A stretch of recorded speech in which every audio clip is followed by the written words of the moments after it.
Nobody gets you ready for Utah football more than the KSL Sports Zone. Ready? Kyle Whittingham and the Utes open up Big 12 play with a huge game against Texas Tech. Catch a special Ute edition of College Football Saturday starting at 8 a.m. Your home for the best coverage of Utah football is right here on 97.5, the KSL Sports Zone. You're locked on to JJ and Alex, presented by G2G Bars on 97.5, the KSL Sports Zone. Welcome back, JJ and Alex, 97.5, the KSL Sports Zone. Our show brought to you by G2G Bars. All natural ingredients and no preservatives make the G2G Bar the perfect protein bar. Give it a shot today. Let's jump in here. We got tons to get through sound-wise and short time to do it, so why don't we just get right in here. It is the top of the hour. It's the cut at the top of the program, which, of course, means we're going to jump right in. Let's do some BYU sound down from Provo. Let's jump in right here. It's time for the biggest story of the day. This is what made the cut with JJ and Alex on 97.5, the KSL Sports Zone.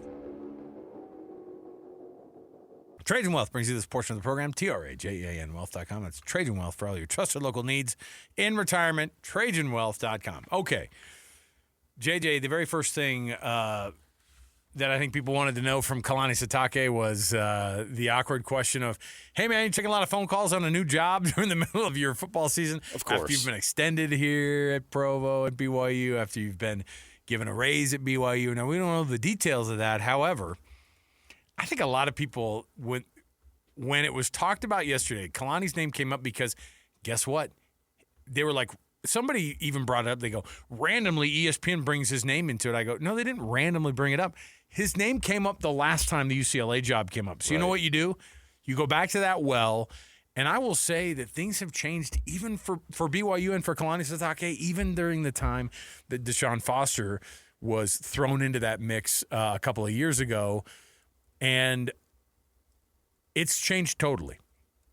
Think about what the better coaching job is, not just for Kalani, but for anybody right now. Who would want to coach at UCLA compared to BYU right now? I know there might be people going, are you being serious right now, dude? Westwood, LA, it's UCLA.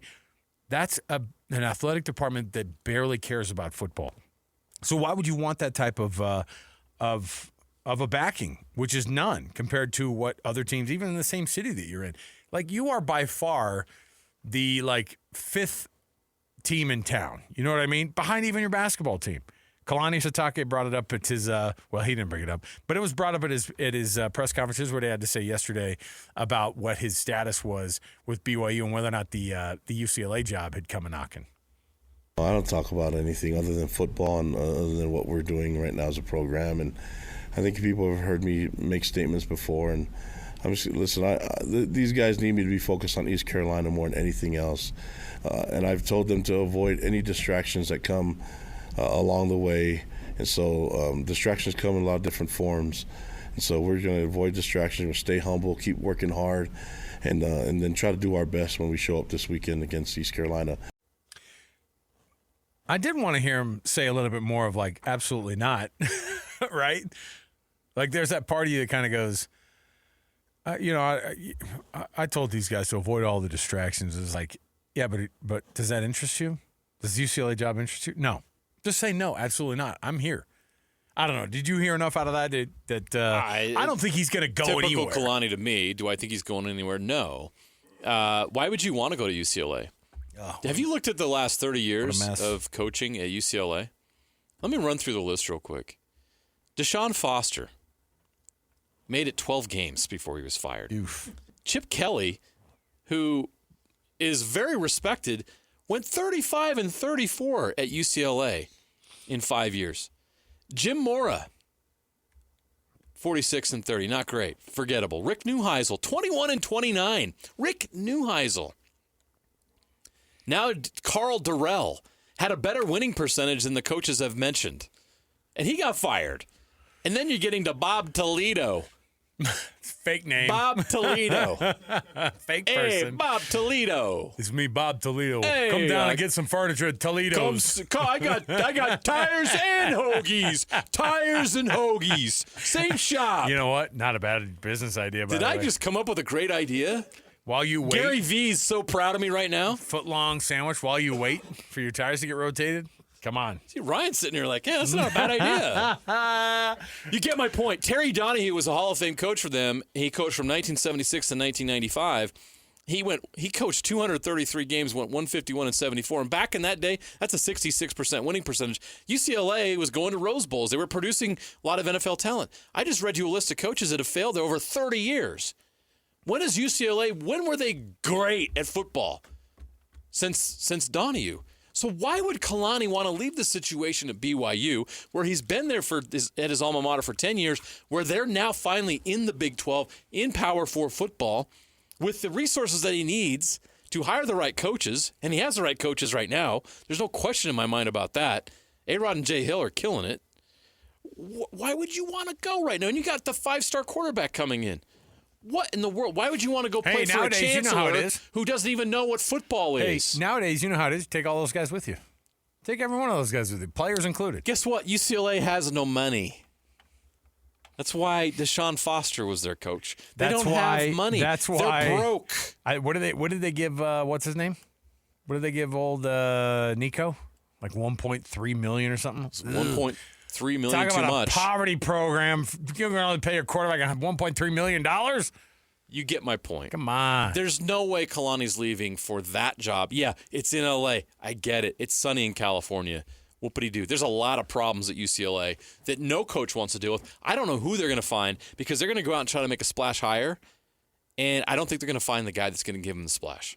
I don't think anybody wants that job that's really good because they know they can't win there. Yeah, that's in tough. the Big Ten. Tough situation. Tough deal. Don't worry, BYU fans, is my point. Okay. Don't worry. All right, fine. Kalani wants nothing to do with that dumpster fire. Speaking of Kalani, here's what else he said about this team as they get ready for East Carolina. Talking about the identity. Everybody wants to know every week what the identity of a team is. Kyle was asked about it this last week. Some of the coaches across the Big 12 have been asked about what the identity is of their team. Here's what Kalani had to say about that. I think you get an identity from being consistent. I think we've had 2 games so far. This third game we'll maybe play into it a little bit more, and then we'll be able to see. My job as a head coach is to make sure that we're consistently as good as we possibly can be. I feel like the goal is to be more disciplined, be really physical. We'll have to wait and see what happens when we match up. You know, someone's brought up, too, about the weather. And, you know, they're not just traveling a couple of time zones. They're also having to go and play in some humidity. Fine. Here's what he had to say about preparing his guys to play in that heat and humidity. We just tell these guys we're from altitude, so when we go down there, there's way more air to breathe. So don't give me a hard time about how hard it is to breathe. It's there. That's real oxygen. Right here, we're living mile high. The air is thin. Down there, it's nice and thick, and you can even see it sometimes, so to enjoy it. And we embrace the opportunity to play in humidity and to play in front of our fans that are going to be out there making the trip to come see us at East Carolina. That's real oxygen they have over there in the Carolinas. I've heard that you can Not actually... this artificial BS. Come on, man. I have heard, and there are experiments, you can go on YouTube and find them, where they cut the oxygen in North Carolina with a knife. You can eat it. It's that thick. Yeah, man. I will say, I heard something that Witt talked about with this very thing because he goes, you know, we make a lot out about the, you know, the weirdness of, you know, we can sometimes overdo it. He goes, a couple of years ago when we were going out of the swamp, we were heating the indoor practice facilities. We were, trying to pump in humidity and all this stuff. At some point, it becomes more of a distraction. We took it too far, is what he was saying, basically. When we go to Florida, you start talking about the time zones, you start talking about the humidity, you can convince yourself that you're going into a foreign country that you have no idea what you're to expect. And if you just go in there, play your game, you're right. Your guys don't have to worry about, oh, man, it's so humid here. It is going to feel different. That's what happens on the road in college football. It's going to feel different. All right. Kalani talked a little bit about this quarterback at East Carolina, Hauser, who's having a pretty good year so far. He's one of the better quarterbacks right now in the country when it comes to yards per game, but also efficiency. Here's what Kalani said about East Carolina's quarterback.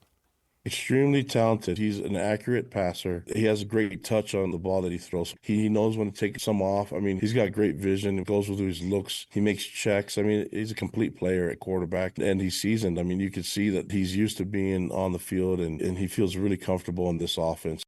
One of Kalani's leaders is Keanu Tanavasa, who's emerged, obviously. I say emerged as if he was never one of these guys, but he's this guy at the D tackle spot. I mean, he is one of these beasts on the defense. He's a leader. Here's what he said about leaders and what they are expected of from Kalani, who meets with these guys who are part of that leadership council at BYU. It truly speaks to the character of Kalani and wanting to be a player-led team and his ability to counsel with us. It's not often just what he sees, and it's more often of a counsel of what we see within our team, of what we're understanding of how we can improve, and ultimately coming out with what is best for us as a team and what's best going forward. BYU's social media team put out this like slow motion elapse of Keanu Tanavasa's sack the other night. And the guy is just an absolute terror. The people in front of him. I love that he's a leader and everything, but like you can't be there if you don't get the respect of being like one of the best in the country at what he does. And I think that's what he was getting that reputation last year. He's dinged up quite a bit, but you know, when Keanu Tanavasa is healthy, and I don't know what the status is of Justin Kirkland. I don't know if we've seen him on the depth chart yet.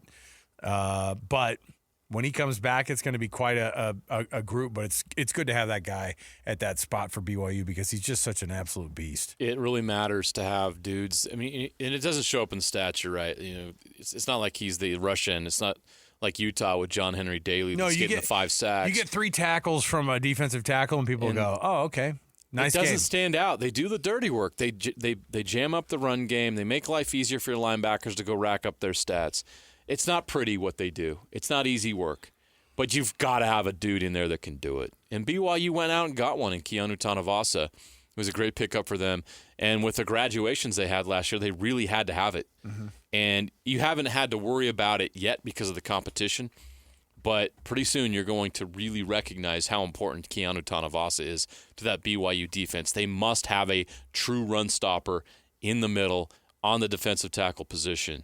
And if they can get Kirkland, like you're talking about, ready for conference play, even better. But Keanu Tanavasa has been an important player on that defense that just looks like might be one of the best in the country. Right now they are ranked number 1 in the country in total defense. Crazy.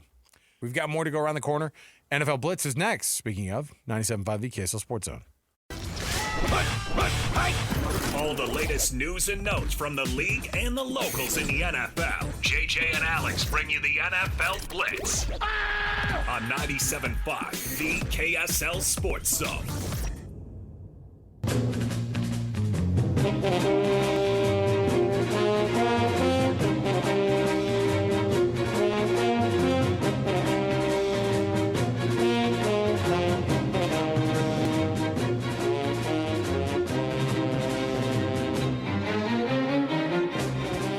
What's the name of that instrument?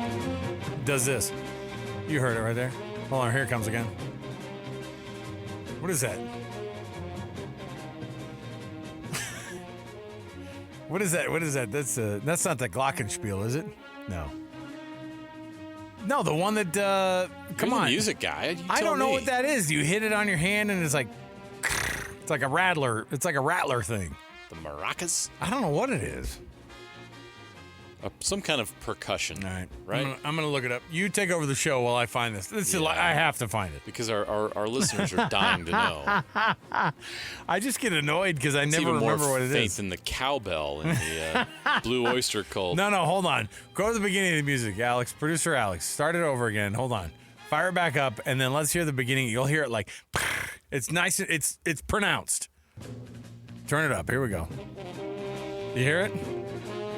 Here it comes again. It's like a snake. It's like a rattler. It's like a rattlesnake. All right, fine. All right, I hate both of you guys. Fine. Sue me for being curious over here, you Egg guys. Egg shaker? No. Vibra slap? Hey, now, hold on a minute. Or is it a jawbone? Vibra slap. I pulled some stuff out. Vibra slap, great band name, by the way. Oh, yeah, it is. It's a Vibra slap. There you go. It is. Yes. Big time. Vibra slap was a big one for, what's it called? Aerosmith. Yeah, Yes, they're big Viber slap people. I heard. So yeah, there's a story about Sweet Emotion. I think He breaks it. he dropped it, Yeah. He broke it. something like that. Yeah. Viber slap. All right, see, it didn't take that long. All right, let's take another break. I'm just kidding. All right, the NFL music with the Viber slap is goes as follows. Now, I will say this. I don't know why, but the NFL says they're standing by this whole deal. Tom Brady, they're insistent. He didn't break any rules when he was up in the Raiders coaching booth with a headset on as a minority owner, when the day previous, he was, of course, broadcasting for Fox as their lead analyst, as he is on the weekends. But he's also a minority owner, but he's also in the coaching booth, the head coach's booth, or I mean the assistant coach's booth for the Raiders with a headset on. Didn't help, obviously. Certainly not. When Justin Herbert... The Raiders were dog water last night. We're not good. Justin Herbert walked in, got the dub. When they say that he didn't break any rules, it's because we've never freaking seen a guy do this. Part owner, lead Fox analyst, former best quarterback on the planet, and he's sitting up in the coach's booth as a minority owner with the headset on.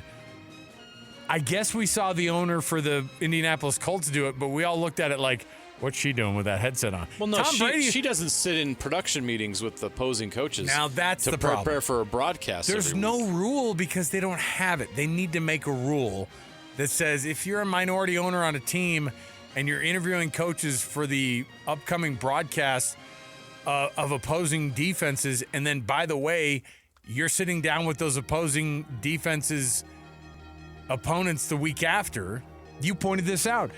Ben Johnson sat down with Tom Brady last week to talk about the terrible Bears offense. Guess who the Raiders are playing in 2 weeks? The Chicago Bears. How is this not a conflict? At the very least, it looks bad, right? He has inside information directly from a source of another team that he could turn around and feed into the team where he's a part owner. It's a conflict of interest. Now, this is not against the rules. Is it ethical? Probably not, right? And then this was a concern when this whole thing came up that he was potentially going to buy in on the Raiders. You don't have rules for this because no one has done this before. So the Who's rules been are capable of doing this? right. You need to be smart and say, yeah, it's not a rule, but we're not going to do it. We can't let you do it. Does man. Tom Brady have a body double? How's he doing all these things? Herb Street is like jealous of how quickly My goodness, how does he Tom have the Brady's time? getting around. Yeah, oh yeah. That's what Tom Brady needs. You know, if you want to improve, if Tom Brady ever falls into like bad graces from the public standpoint, just get a golden retriever, pull a Kirk Herbstreit, and just be like, "Oh, this is my dog Frank. He comes with me to all the production meetings." Oh, can I break the rules now? Sure. If you bring Frank along, first part owner in the coach's booth with his Can I dog. bring my dogs into the? No, you can't. Not allowed. Can I ask Brett Pine if I can bring my dogs to Lavelle Edwards Stadium in 2 weeks? Hey, Paul Kirk, you cool if I bring a dog in? Hey, Paul. They're like, is it a service dog? Not sure. exactly. Serves me pretty well. What do you need? What kind of paperwork do you need? I could probably drum something up. I can print something off by the end of the day. Just weird. Chargers Khalil Mack goes out of the game after injuring his elbow. This guy's 100 years old, and he's still playing. By the way, that Chargers team looked pretty darn good, right? They are good. They are a problem. And they're currently in first place in the AFC West. Part of it is that their defense is so dang good. And they have 2 division wins. Is everybody else 1-1? Yes. Oh, no, Yeah. Chiefs are 0-2. Chiefs are 0-2. How about them Doesn't apples? that sound good to say? Oh, it feels The great. Chargers are on top of the division where the Chiefs sit winless. Ooh, sounds Have you good. seen the Chiefs' schedule? Is it going to get tougher? It could. I mean, the Giants, it's in New York on Sunday Night Football on NBC, Yeah, but but- after that, they get back to playing the toughest teams in the league. Yeah, man. That schedule ain't easy for the Oh, it's Chiefs. a shame. I don't think they're going to win the division. I think they'll find a way to get a wild card, but I think this could be the beginning of the end for the Chiefs dynasty. Josh Allen hurt his nose in Sunday's win over the Jets. Was it the Jets? It was. It was the Jets. And you saw him go out in the first quarter for a few moments because he got hit in the nose. Gonna wear a protective visor now to protect that nose. Nothing tougher looking than a quarterback with the visor on. I like the visor. Looks good on guys. Sean McVay, this is the head coach, by the way. Tore his plantar fascia during a Week 2 victory. I'm assuming with celebration? Your head coach, is he in a boot right now? Is he really? Is it a Liz Frank, or what's the difference between a torn plantar fascia? Fascia? What are you, from Belgium suddenly? I just want to know where I want to know what this is between. Are you Dutch? Plantar fascia? Smoking a pancake?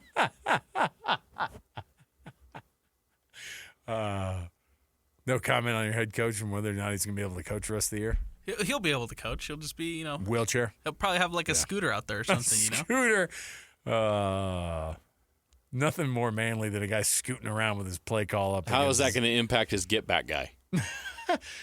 Wiki. How do you get back? How does the get back guy get that scooter back off the field? He just pulls on it. It's going to be a tough job. All right. Let's take a break. We'll come back. We'll return. We've got ourselves around the corner. Best and worst. You don't want to miss it. Plus, we'll chat with Ryan from the Dish Pros for the final time. Stay here, 97.5, the KSL Sports Zone. Wrapping up the hour with our picks for the best and worst moments on today's show.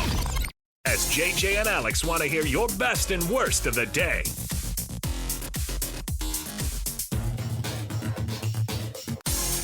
Tell me what this song reminds you of, and then try to convince me that it's not Dazed and Confused, the movie.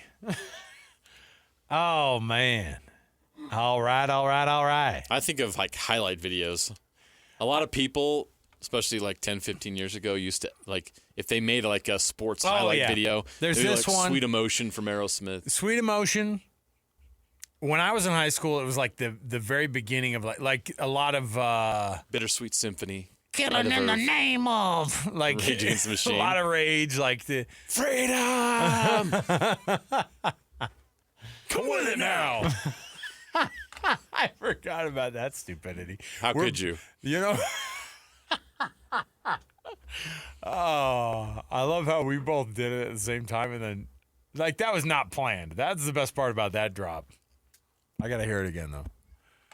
Come with it now. I love it. It sounded like a children's choir doing it. Come with it now. Oh my goodness. What is that kid? What are those Kid Rock CDs people could buy? The Kids Bop. Oh yeah. That sounded like us trying to sing Kids Bop at a church activity or something.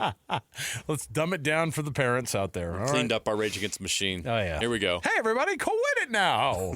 It's like a haunted CD of it. Come with it now. Ooh. So like Will Ferrell and on Saturday Night Live, the church. Oh yeah. I forget the names. Him and when they start doing yes. like they do all the raps and stuff. It sounds like them doing Rage Against the Machine.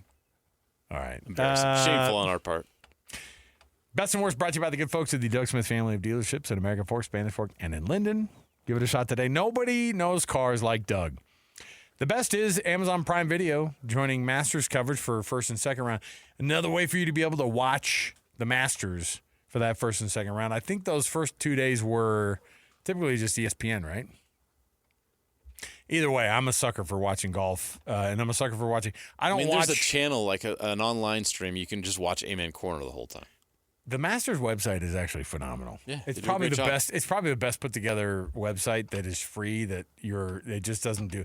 They don't get bogged down in the ads or anything. They just go straight to the coverage. It's crazy all the work they do for a 4-day event. Oh, That's they it. make once a year. They so make much goes into just so much one money. event. They make so much money on it.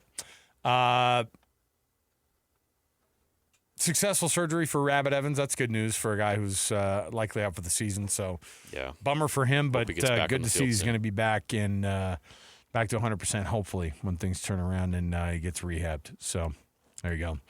The worst is I saw this article today, and it was about Nico Iamaleava. Iamaleava. There you go, Iamaleava.